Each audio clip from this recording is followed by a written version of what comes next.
So hello everyone, I hope you are doing well. So this session is the continuation of our series which is regarding the ICMJE guideline.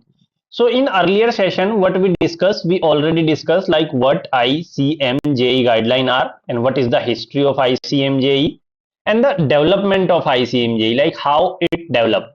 So as I told you earlier, like ICMJE are the guideline or recommendation which you need to follow while submitting your manuscript to that particular journal, which follow or which are in compliances of the ICMJE recommendation.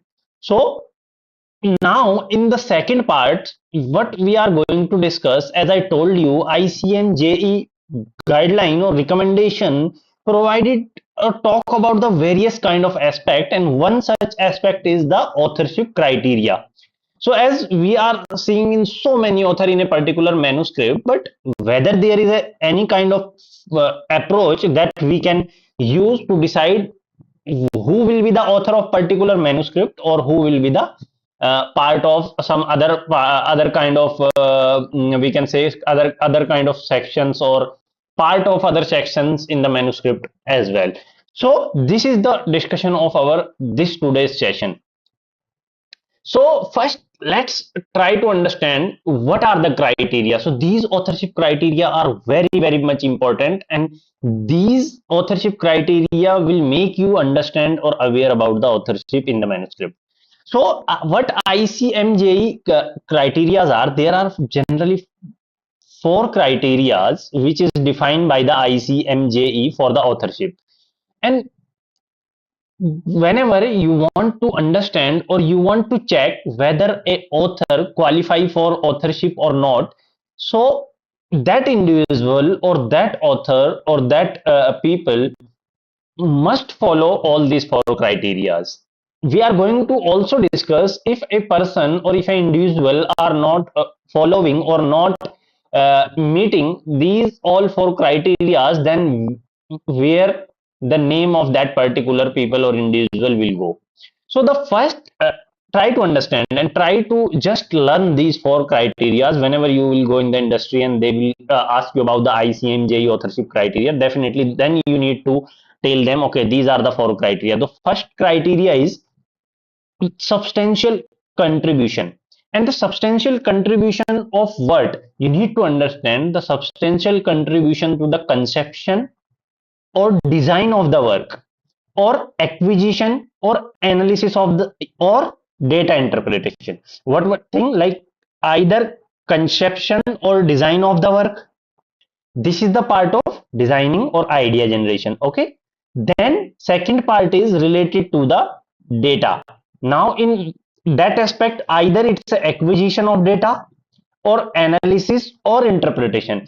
Now just understand, if an individual is involved in the idea of that particular work or design of that particular work, but try to understand the contribution should be substantial.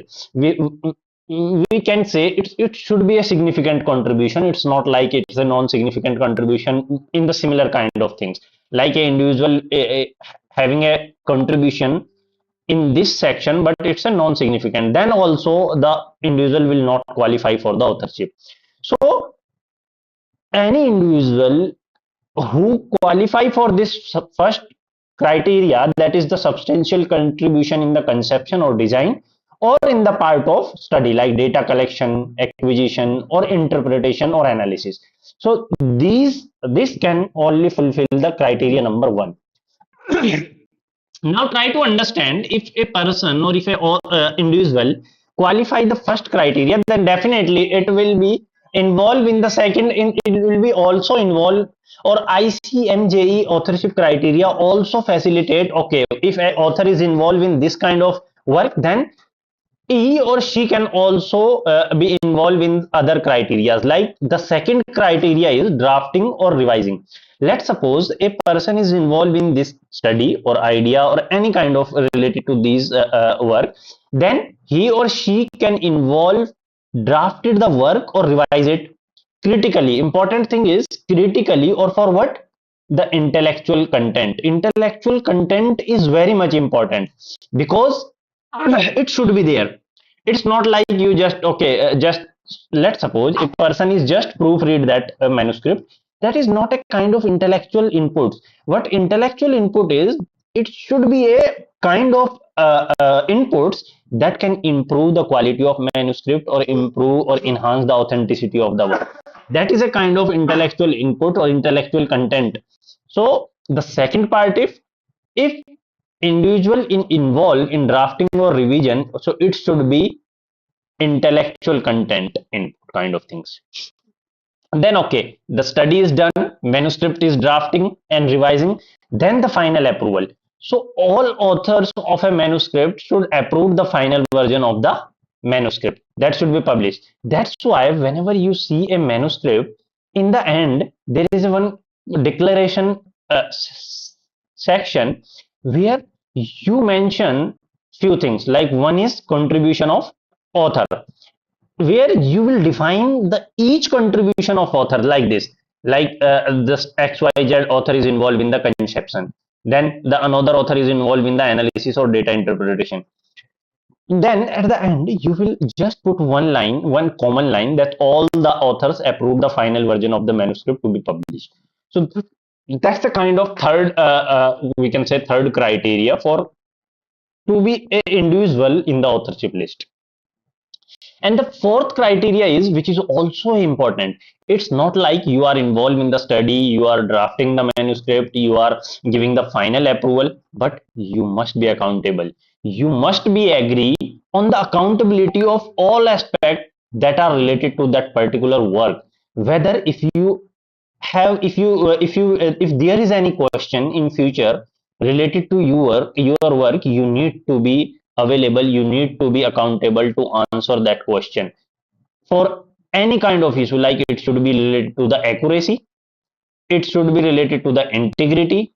So, or if there is any work, any part of work are appropriately investigated or resolved. Let's suppose a concern is raised in future related to your work, either it in its accuracy or integrity.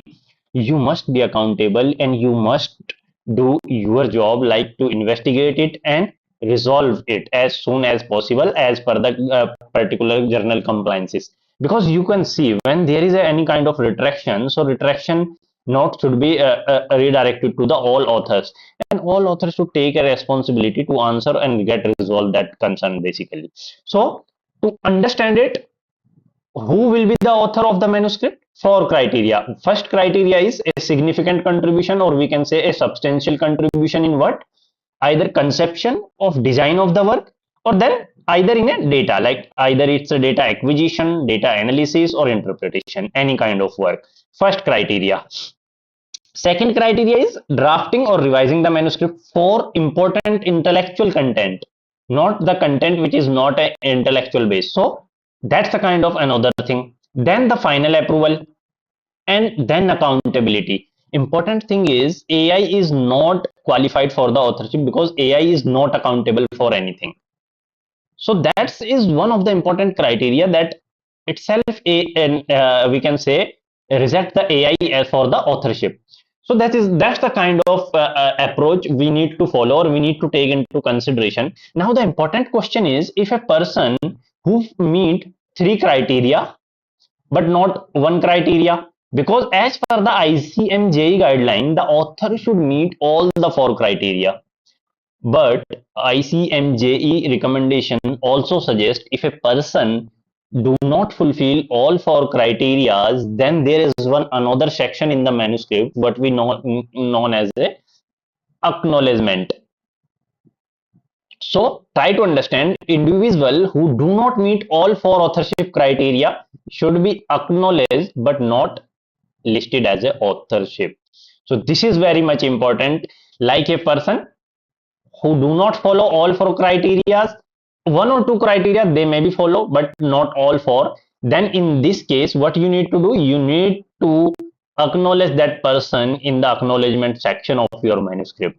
So here is the example, like what kind of contribution is qualified them as a non-author or disqualified them as a authorship. So let's, there is first is the technical support. Let's suppose it, if the individual provide any kind of technical help like writing assistant or data entry, try to understand the medical writing service is also part of the acknowledgement part. It does not qualify you for the authorship. So that's why you will find all those medical writer who help to create, who draft the manuscript or write the manuscript or revise the manuscript, you will find their name with the organization or individual name in the acknowledgement section. Okay, this XYZ person help in the medical writing and the publication support or editorial support kind of things. Another thing is data collection. Important thing, see, data collection is just a thing that is not the intellectual kind of input. So if you only collected data but does not contribute the study design, as we also see in the first criteria of the ICMJE. So study design, analysis and interpretation is not there, but only data collection is there. In this case, the individual is also not qualified for the authorship. He or she will be the part of acknowledgement section. Like let's suppose research assistant, survey administration, these kind of things. As I told you, language editing or transcription services or medical writing services are the part of this. Then another thing is funding acquisition. If an individual is helping in the obtain funding or resources for the project, then also you need to understand there are some grant writer or the institutional supporters that they provided help in the funding acquisition. So they should also be not the part of authorship. Instead, they can be acknowledged in the acknowledgement section itself. And then general supervision, it's a kind of general supervision, like where the intellectual input is not involved, like in case of department head or project advisor, if they provide the oversight but did not contribute the intellectually to the work. This is one of the most important aspects. If your supervisor or your department head or any individual who is just providing the supervision, but it's a kind of oversight or it's a kind of general supervision, not the supervision which is given you as a intellectually to the that particular work, that is also not qualified them as a authorship. So in that case, either it should be a author, that then it's supervisor. If it is your supervisor, then in that case you also need to be acknowledged in the acknowledgement section of the manuscript. So with these, what happen actually, if you see, let's suppose now try to understand one more thing. If you see, this is the responsibility of the research group or the all the contributor to that particular manuscript or particular work, that before starting the work they should be aware or they should decided like who will be the part of that particular work. And it is also the responsibility of each author. They should know what work is done by that particular author. This is also the responsibility of that particular author. And apart from that, ICMJE, if you see, is not a kind of thing that will ask you for these criteria whether you are fulfilling or not. So it's a kind of responsibility of the correspondence author or either the research group which is involved in the any kind of like complete authors of that particular work. If there is any kind of conflict in the authorship, then ICMGA recommend that it should be resolved by the institutional level at first. So that is the criteria. It's a not, try to understand, ICMGA recommendation or guidelines are not a kind of like the forcefully implemented guideline or recommendation. No, these are the kind of guidelines that journals adopt by themselves. It's a not kind of forcefully adopting, forcefully implemented to those journals. No. So in that case, so it's a kind of responsibility. As I told you, accountability is one of the aspect. So if accountability is the authorship concern, then each author should be aware like what work was done by the particular author and who will be the responsible, who will be the correspondence on who will resolve these kind of issues. So each and everything is decided at the starting of the, or we can say the initiation of that particular. So the major funda is transparency in acknowledging all the contributor, like those who are not qualified for the authorship, but they did contribution for, so they should be acknowledged ethically, as well as give credit to each and everyone who is involved in your work. So that is the main funda of the ICMGE authorship criteria. So with this, I hope you are clear like who will be the author in your manuscript and who will be the in acknowledgement section of your manuscript. So this is very much important aspect.